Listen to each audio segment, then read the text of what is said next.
watched on Big 12 Studios, the Big 12 Fast channel. With Taman Turner, I'm James Westling, and we welcome in Grace Zifcak from Kansas Swimming and Diving. Good morning, Grace. Good morning, guys. We are super excited to have you on with us because we are going to be rolling out here on the channel, Big 12 Radio, Big 12 Journeys, which are just incredible stories of student athletes that are in this conference. So educate us on your story because it is incredible. Yeah, for sure. Well, first off, thank you guys so much for having me. This is a really great opportunity. My story kind of starts back in my childhood. I was a competitive gymnast, and I grew up doing gymnastics 20 hours a week. Obviously wanted to be a collegiate gymnast. At 14, I was hanging out in the backyard with my little brother, and we were in a hammock, and the hammock was attached to two trees, and one of the trees completely uprooted and hit me in the head. Dislocated two vertebrae in my neck, and I was immediately paralyzed from the neck down. So we were home alone. My little brother called 911, called my parents, and took me to Children's Hospital in Washington, D.C. And I had incredible doctors and incredible surgeons. And so I was paralyzed for about 9 days, and it took quite a few months to get back to being fully functioning. But that was the end of my gymnastics career. And about a year later, I was doing flips off a diving board, and someone comes up to me and says, like, hey, have you ever tried diving before? And I was told by my doctors I wasn't allowed to do gymnastics because the pounding on my spine would be too much. So I went and said, hey, can I dive? And they were like, yeah, because you're not hitting a hard surface, which the water can be hard, but it's a little bit easier on your body than gymnastics. So I started diving at 15, and I fell in love with it. What was the rehab process like? You said that, essentially you were paralyzed for about 9 days before you could kind of start rehabbing. Were the doctors optimistic right away that you'd be able to have full function once again? And I can't imagine everything you went through. Yeah, well, we didn't know how much I would gain back. When the injury itself happened, my spinal cord was kind of twisted because it was like dislocated. My spinal cord was going like a big zigzag. And I was in the hospital within an hour, and they put me in traction. So they put nails in my head, and they kind of like held my head above my body, which allowed my spine to relocate and the swelling to go down. So if that hadn't happened immediately, I probably would remain paralyzed. So we weren't sure how much I would get back. And after the 9 days, I had a surgery that fused together the two vertebrae and added some screws, some plates, some rods, and that's going to be in there forever. And I was in a rehab facility for about a month, and they would teach me how to get in and out of cars, how to cook. I'd have to walk around with like a backpack with weights on it, pretty much just relearning everyday things. Most of us don't remember learning to walk, so it's really cool to have like a memory learning how to walk again and kind of what that feels like. But yeah. Grace, your story is really remarkable, and thank you for breaking down the physical rehab of it. Usually when there's an injury of any sort, especially a traumatic one, there's a mental rehabilitation, and you were a teenager, a child. Tell us what the mental rehab was like. Yeah, I remember first getting to the hospital, and I was still awake, and my parents come up, and I was like, Mom, can I do gymnastics? Like, I just wasn't ready to give that up yet. So I think the biggest part of the mental rehab was that I was still holding on to the idea that I was going to go back to gymnastics and be an athlete again.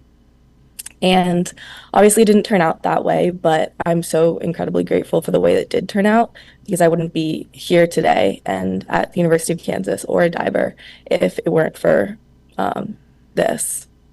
So I think the biggest part of the mental rehab was getting over the fact that I would no longer be able to do gymnastics. So, are you a psychology major? It says on your KU bio. Yes, I am. Was this experience? Did this kind of lead you into that field? Because I mean, Taman asked you about the mental aspect. I mean, swimming and diving is a lot of mental capacity too. Yes, 100%. I'm planning to go to grad school to get my doctorate of psychology so I can become a sports psychologist and help other athletes through kind of what I went through with identity loss and injury recovery and like the mental side of that. And my parents and I sat down and kind of like every athlete, we make those pros and cons list. And the only con that so I'm from Washington, D.C., right outside of D.C. The only con that I had was the Midwest. I'm going to be in Kansas. Everything else was, I loved the coach. I loved the facility, loved the academic support, the athletic training, all of it. So it just made the most sense. And yeah. So with gymnastics as kind of your base, you know, there's a lot of parallels with gymnastics and the body control and the awareness and the spatial precision and everything that goes into gymnastics. What translated immediately when it comes to swimming and diving, and what didn't? And how did you get to this point with all the success you've had? Oh, that's a good question. I think immediately is body awareness. From a young age, I was upside down, I was flipping and twisting, and that translated really easily into diving.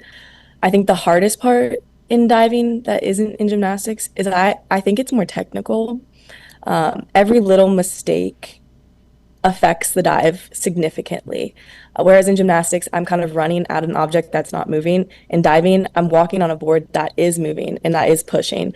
So that took a lot to get used to, is that like the apparatus itself moves. Um, and then also the fact that I'm going in on my head, and in gymnastics, that would be really bad if you landed on your head. So Grace, I think your story is really inspirational, and I love the fact that you're a psychology major. What is the biggest advice you would give to a student athlete coming off of a major injury? oh, um, I would say it's okay to pivot. It's okay to, we're always taught from like such a young age to be resilient, and especially in like high level athletes, to not give up and to work super hard, even if you're told no. Um, but I would say like it's okay to explore your other options. You're still super talented, and just because one door closes doesn't mean there isn't something out there for you. That's awesome. What's your favorite thing about swimming and diving? Oh, my teammates, 100%. I am my coach. We have such a great environment, and you're just like behind the boards joking. Like there's only one person going at a time, so everyone else is kind of just standing there. Like we get to goof off, we get to listen to our music. Yeah, the environment, the pool deck, it's great. All right, what's on the Kansas swimming and diving playlist then? Oh, okay. It kind of goes all over. We've been listening to a lot of Olivia Dean recently because she came out with her new album. But sometimes we'll play Drake. Sometimes we'll play like musicals. We'll play like Hamilton during practice. We really go all over. We kind of walk in and we're like, okay, what's the vibe for today? And we'll just play what everyone's feeling. So Grace is picking the song. What song is Grace picking? Oh, that's a good question. Um, oh, I feel like I'm stumped. There's no wrong Yeah, there's answer. no wrong answer. And being stumped is totally fine as well. I feel Talking. like I would be the one to put Olivia Dean on. I would probably start playing her album. Okay, there we have it. Grace Zifcak joining us, a senior for the Kansas swimming and diving team here on Big 12 Today on Big 12 Radio. Last thing for me, Grace, you mentioned that you still have the rods and some of the screws actually in your body still today. Like, can you feel that? Are you aware of it at all times? Yes, I can feel it. I've been fortunate to have an incredible athletic trainer here. So he works with me all the time. At least once a week, I'm in the training room and he's doing like traction and rehab stuff for me just to keep me healthy and maintain everything that's going on in there. But yeah, I do feel it, and you can kind of feel it through my skin too. So Wow, that's wild, man. Incredible stuff. You're an inspiration to so many, and thank you for coming on Big 12 today and sharing your story, and best of luck the rest of the way. thank you so much. Thank you guys so much for having me. Rock chalk. That Rock is chalk.